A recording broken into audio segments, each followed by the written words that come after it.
ભરૂચમાં અંકલેશ્વર નજીક petrol pump પર કાર ચાલકનો આતંક સામે આવ્યો। નેશનલ હાઈવે 48 પર આવેલા પેટ્રોલ પંપ પર પેટ્રોલ પુરાવી કાર ચાલક ફરાર થઈ ગયો।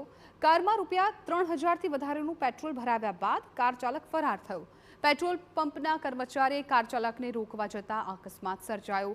કાર ચાલકે બેફામ કાર હંકારીને કર્મચારીને કચડવાનો કર્યો પ્રયાસ।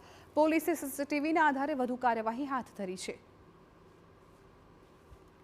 તો આપ જુઓ આ સમગ્ર ઘટનાક્રમ છે એ હાલ તો સીસીટીવી ફૂટેજ તેના સામે આવ્યા છે તેમાં કેદ થઈ ગયો છે। તેના આધારે જ અત્યારે પોલીસ છે એ તપાસ કરી રહી છે, પરંતુ પેટ્રોલ પુરાવીને કાર ચાલક કેવી રીતે ફરાર થઈ જાય છે એ સ્પષ્ટપણે આ કેમેરામાં જોઈ શકાય છે। કર્મચારીએ કાર ચાલકને રોકવાનો પણ પ્રયાસ કર્યો પરંતુ રોકવા જતાં અકસ્માત સર્જાઈ ગયો।